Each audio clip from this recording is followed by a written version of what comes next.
إن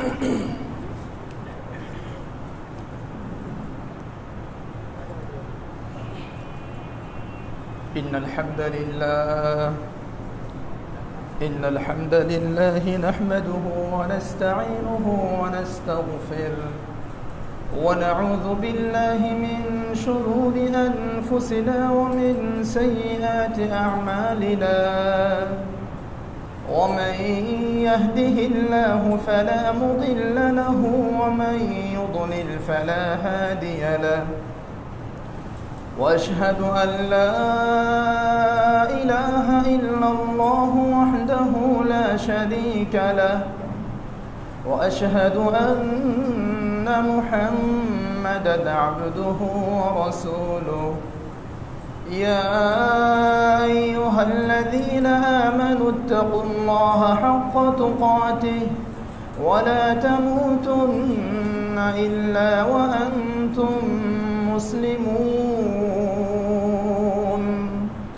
يا أيها الناس اتقوا ربكم الذي خلقكم من نفس واحدة وخلق منها زوجها وبث منهما رجالا كثيرا ونساء واتقوا الله الذي تساءلون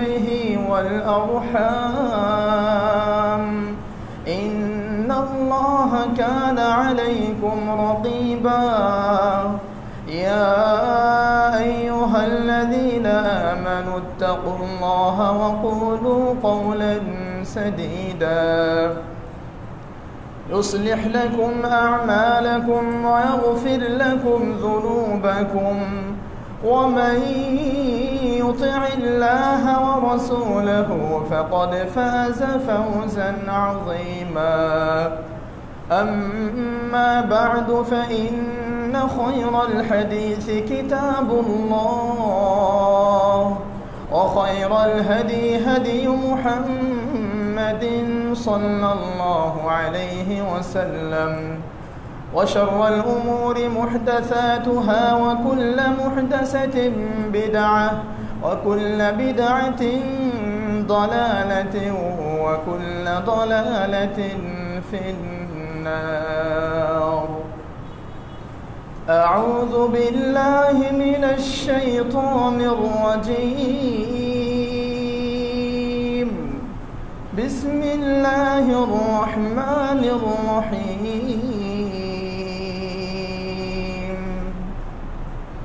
يمحق الله الربا ويربي الصدقات والله لا يحب كل كفار أثيم الحمد لله সর্বাগ্রে শুরুতে আবারও প্রশংসা করছি সেই মহিয়ান গরিয়ান আমাদের একমাত্র প্রভু, যিনি আমাদের সকল দাসত্ব পাওয়ার একমাত্র অধিকার রাখেন, যিনি সুস্থ রেখেছেন, সবল রেখেছেন, ভালো রেখেছেন, তার ঘরে তার বিধান জুমার সালাত আদায় করার জন্য তৌফিক দিয়েছেন। আমরা সকলে বলি আলহামদুলিল্লাহ। অতঃপর অসংখ্য অগণিত অজস্র শান্তির ধারা বর্ষিত হোক, সালাত ও সালাম বর্ষিত হোক আমাদের প্রিয় নবী মুহাম্মদ সাল্লাল্লাহু আলাইহি ওয়াসাল্লামের উপর, যিনি আমাদেরকে স্পষ্ট ভাষায় ঘোষণা দিয়েছেন, তারাক্তুকুম ফি হুজ্জাতিল বাইদা লাইলুহা কানাহারিহা, আমি তোমাদের কাছে এমন একটা দিন, এমন একটি ধর্ম রেখে যাচ্ছি, যেই ধর্মের দুর্বোধ্য, কঠিন, জটিল, তোমাদের কাছে কঠিন মনে হচ্ছে, জটিল মনে হচ্ছে, দুর্বোধ্য মনে হচ্ছে, এই বিষয়গুলো ভালোভাবে পড়াশোনা করলে, গবেষণা করলে সূর্যের মতো স্পষ্ট হয়ে যায়। এমন একটা দিন তোমাদেরকে আমি উপহার দিয়ে গেলাম। সুবহানাল্লাহ।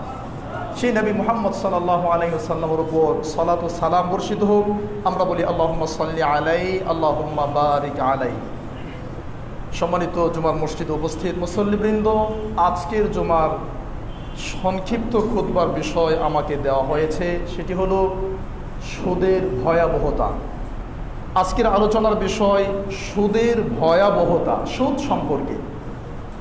প্রিয় ভাইয়েরা, আজকের আলোচনায় আল্লাহ রাব্বুল আলামিনকে সাক্ষী রেখে মহাগ্রন্থ আল কোরআন, বিশুদ্ধ সুন্নাহ, বিশিষ্ট ইসলামী চিন্তাবিদ সালাফে সালিহিনদের আদর্শকে সামনে রেখে আপনাদের সামনে বিষয়টি উপস্থাপন করার চেষ্টা করব ইনশাআল্লাহ। আমার কথায়, আমার বক্তব্য, ব্যক্তিগত কোনো কথা এখানে আমি অন্তর্ভুক্ত করব না, এজন্য যে যাতে করে আমার কথার কারণে আপনার কষ্ট না হয়, বরং আল্লাহ যা বলেছেন, মুহাম্মদ সাল্লাল্লাহু আলাইহি সাল্লাম যা বলেছেন, সেগুলোই আপনাদেরকে শোনানোর চেষ্টা করব। সুদ সম্পর্কে আলোচনা, হয়তোবা কেউ মনক্ষুণ্ণ হবেন, মনক্ষুণ্ণ হতে পারেন, কিন্তু নয়, সেটা নয়। কথা বলতে হবে আল্লাহ সুবহানাহু ওয়া তাআলার সন্তুষ্টির জন্য। প্রিয় ভাইয়েরা, আজকের সুদ সম্পর্কে আলোচনায় আপনারা কি কি বিষয় জানতে পারবেন, আপনারা কোন কোন বিষয় সম্পর্কে জ্ঞান অর্জন করে বাসায় গিয়ে আলোচনা করতে পারবেন, আমল করতে পারবেন, তার একটা সংক্ষিপ্ত শিরোনাম আপনাদেরকে দিতে চাই আলোচনা মুখস্থ করার জন্য।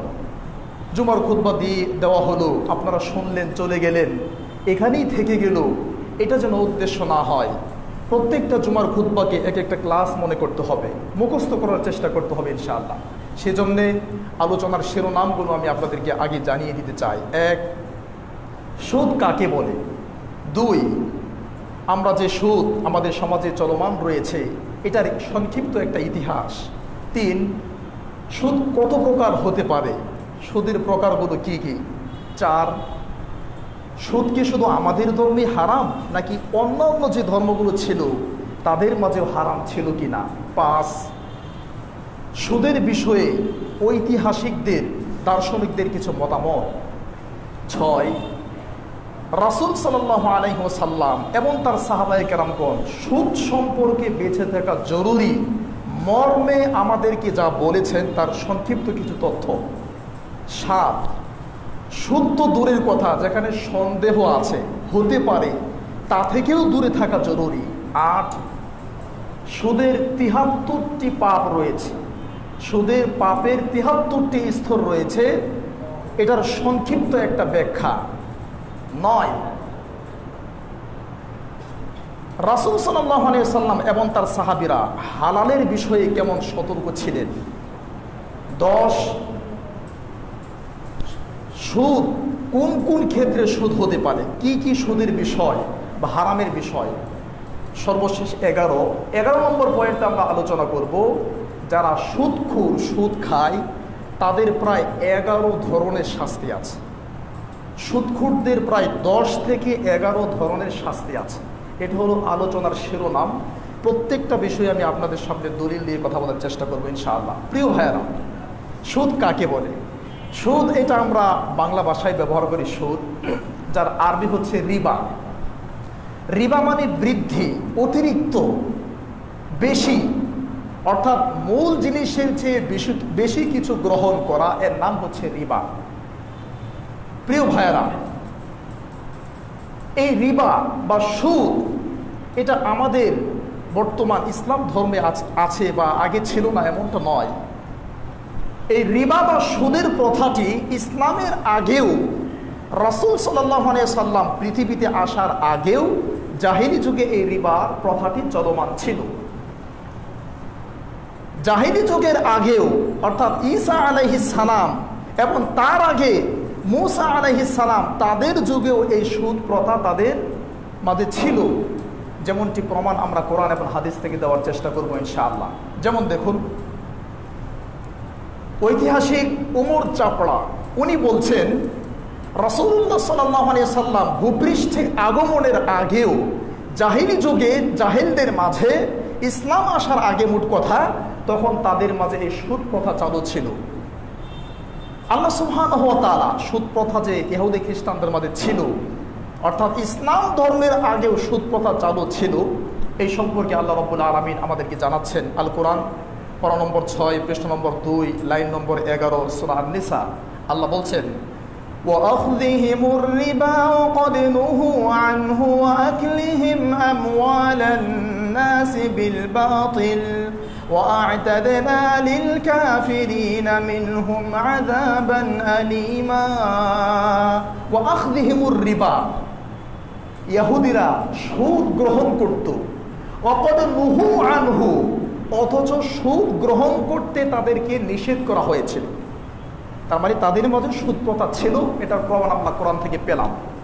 আল্লাহ রাব্বুল আলামিন আরো বলছেন, আল কোরআন পারা নম্বর 6 পৃষ্ঠা নম্বর 17 লাইন নম্বর 13 সূরা আল মায়েদা। আল্লাহ বলছেন ওয়াতারা কাসীরান মিনহুম ইউসারিউনা ফিল ইসমি ওয়াল উদওয়ান ওয়া আকলিহিমুস সুহত লাবিসা মা কানু ইয়াসনাউন। ওয়াতারা নবী মুহাম্মদ আপনি দেখবেন কাসীরাম মিনহুম সাল্লাল্লাহু আলাইহি সাল্লাম, নবী মুহাম্মদ সাল্লাল্লাহু আলাইহি সাল্লাম আপনি দেখবেন তাদের অধিকাংশকে আপনি দেখবেন কি ইউসারিউনা ফিল ইসমি ওয়াল উদওয়ান পাপের কাজে, সীমালঙ্ঘনের কাজে, ওয়া আকলিহিমুস সুহত এবং সুদ খাওয়া, অবৈধ খাওয়ার বিষয়ে তারা প্রতিযোগিতা করে। ইউসারিউনা তারা প্রতিযোগিতা করে। তার মানে আমরা সুদের একটা সংক্ষিপ্ত ইতিহাসও জানলাম। ইসলাম ধর্মের আগেও তাদের মধ্যে সুদ ছিল। অন্য